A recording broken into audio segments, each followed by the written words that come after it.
snap poll from here at Fox with huge margins for her winning. The last debate was a knockout, so I think people thought Trump could just knock this woman out again and be like, okay, off to the races. He didn't.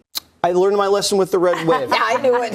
A few days after Donald Trump's disastrous debate with Vice President Kamala Harris, liberal Fox News commentator Jessica Tarlov was reunited with her 4 MAGA co-hosts and humbled them on live TV with brutal fact checks, and we have to talk about it. But before we do, if you end up liking this video and you want to support the channel, please be sure to hit the like, subscribe, and alert bells before you go.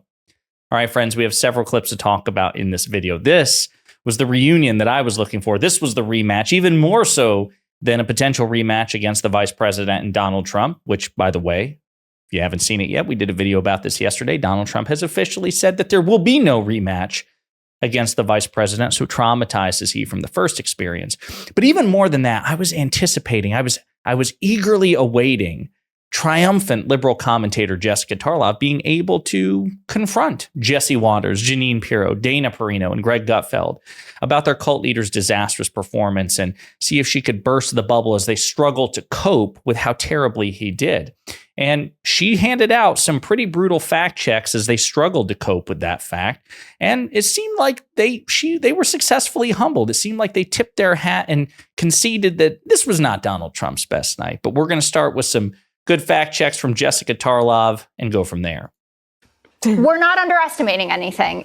It's the same thing, and I don't think that you can see any evidence of it in how we're approaching the mechanics of the election or even how cautious Kamala Harris is being. If she thought that this was a slam dunk situation, she'd be going absolutely everywhere and laughing in everyone's face and saying, oh, you think people are going to vote for that buffoon? That guy who says I have concepts of plans? That guy who it gets so mad because she mentioned people leaving his rallies that he spent the next hour and 15 minutes with smoke coming out of his head. That's what she would be doing if we were arrogant about this.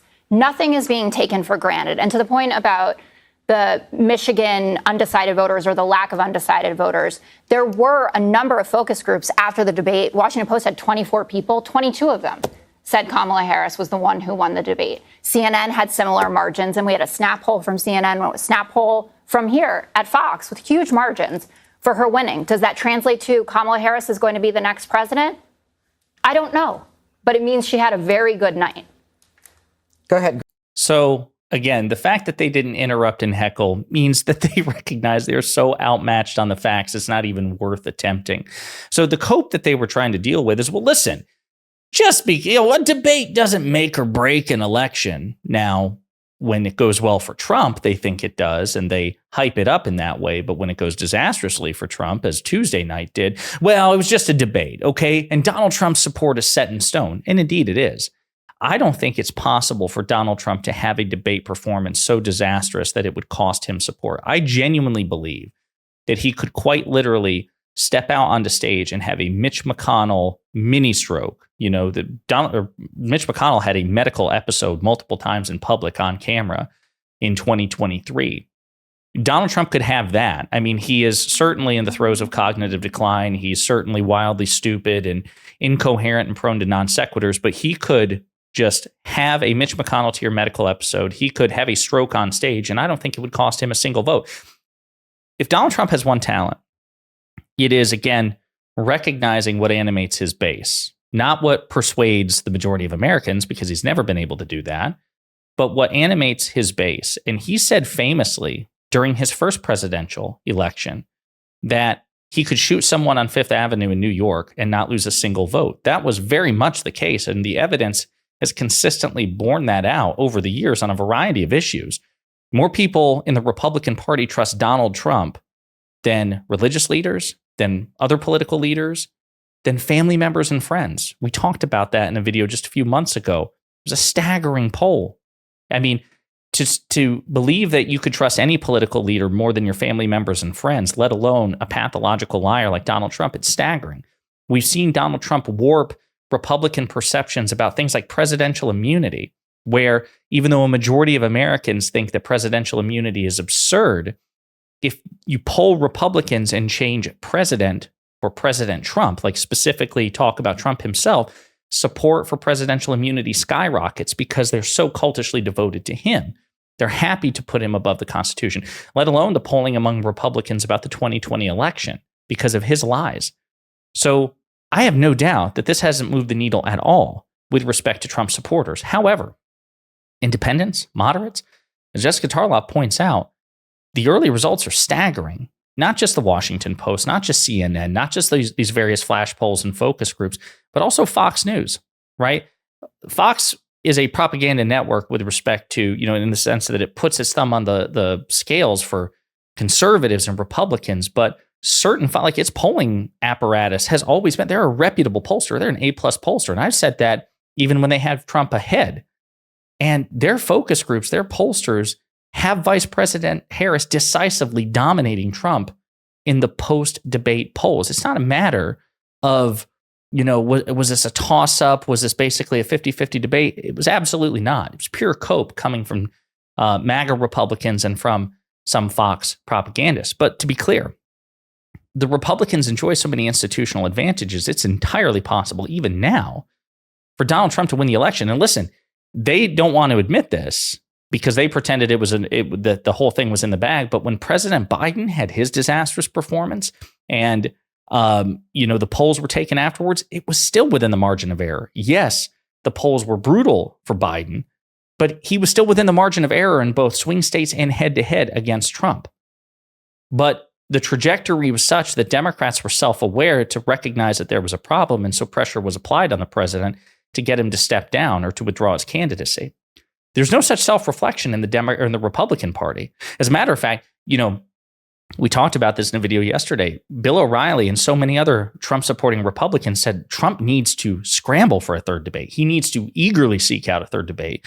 He needs to take the vice president up on her offer of a third debate so he can redeem himself after the second debate. But that would require self-awareness. Trump would have to say, I screwed up that debate terribly, and the polls reflect that the polls are valid. I have to course correct.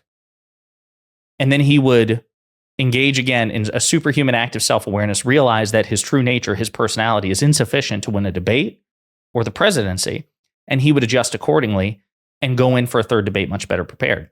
Instead, what he did is say, to hell with it, I'm not having any debate whatsoever. So it's so fascinating, the juxtaposition between the two parties. I've got another clip here of Jessica Tarlov and Jesse Waters in particular, because she roasts him a couple of times as well as Jeanine Pirro, and I do want to get to that, but it's so funny because even after that debate, Jessica Tarlov was, hey, listen, I'm not saying that we have this in the bag.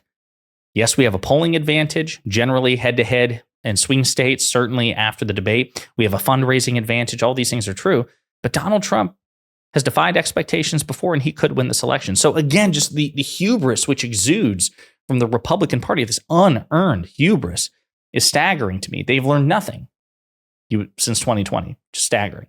So now let's get to an even funner clip. And this is Jesse Waters, even though he is smug and arrogant, kind of eating on air some humble pie as best he can, and a pretty fun back and forth between him and Jeanine Pirro against Jessica Tarlov.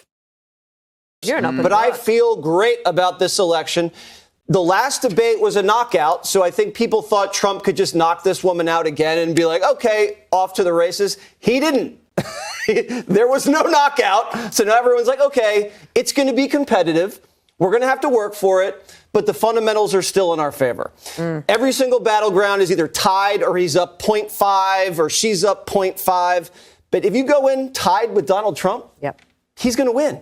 And they know that. And anybody smart that knows that, too. I'm a little annoyed now that they have more offices in Wisconsin. This is new information. And now I'm remembering. It's not new information to people paying attention. Okay, well, I'm not in the battlegrounds, Jessica. and if I was, I'd be doing a lot better job than the Trump campaign. They had to spend hundreds of millions of dollars on lawyers because you guys were arresting him and prosecuting him on BS charges. If that money was better spent, then this would probably be a 49-state landslide victory, which I'm not predicting at all, because I learned my lesson with the red wave. I knew it. Jessica, Kamala's numbers now are lower than Hillary's were in 2016 and lower than Biden's were in 2020. And you still think, that that we're underdogs, fantasy, but we could win? Yeah. Sure. We're underdogs that could win. to Jesse's point about the lawfare, I don't think that the voters are happy that Donald Trump is using their campaign contributions to fund his legal team. I don't know about that. I think the voters, the voters recognize that it's the weaponization that Merrick Garland said it wasn't. But go ahead. All the grand juries we whizzed up in. Honey, I've been in charge of grand juries. I know grand juries. I know grand juries. I've dated grand juries. Okay. So pretty funny response. Of course, the Department of Justice has not been weaponized. President Biden's Department of Justice has investigated President Biden, appointed a special counsel to investigate him, and released a politically damaging report. President Biden's Department of Justice investigated, prosecuted, and successfully got convicted President Biden's only living son, Hunter Biden. President Biden's Justice Department has prosecuted sitting Democrats in an election year. Bob Menendez, an incumbent Democratic senator from New Jersey, Henry Cuellar, an incumbent Democratic congressman. There have been at least as many Democrats prosecuted under the Biden administration as there are Republicans. And of course, we have the reports that Attorney General Garland bent over backwards to accommodate Donald Trump during his various prosecutions because he wanted to avoid the appearance of impropriety and the appearance of a politicized Justice Department. So he negotiated with Donald Trump for more than a year, or about a year, to return national defense information and classified documents that Trump was not permitted to have. Bent over backwards, gave him more rope than anybody. Meanwhile, holding Democrats to an even stricter standard, no rope whatsoever. So listen, it's obvious nonsense coming from Jeanine Pirro and Jesse Waters. And yes, Jessica Tarlov is correct. The polls show that Republicans who have donated to Trump's campaign, there have been, I shouldn't say polls, there have been reports of Trump donors who have been displeased when they find out that the RNC is paying Trump's legal bills, even though Trump is a billionaire, so he should be able to foot the bill himself, using their donations. That is true. But also, don't get it twisted. That was some humble pie being eaten on air by by Jesse Waters, saying that the debate was not a knockout, that Trump did not live up to expectations, that he recognizes the election is going to be competitive, that he's not predicting a landslide victory because he was humbled by the experiences of the 2022 midterms, which he thought would be a red wave and were in fact not. So if you read very carefully here, again, somebody as smug as Jesse Waters, who is not prone to publicly panicking the way that some others are, he's nervous. He's uncomfortable. And the fact that he admitted that on air is something that Jessica Tarlov should take enormous delight in. And in the meantime, you let me know what you think in the comments.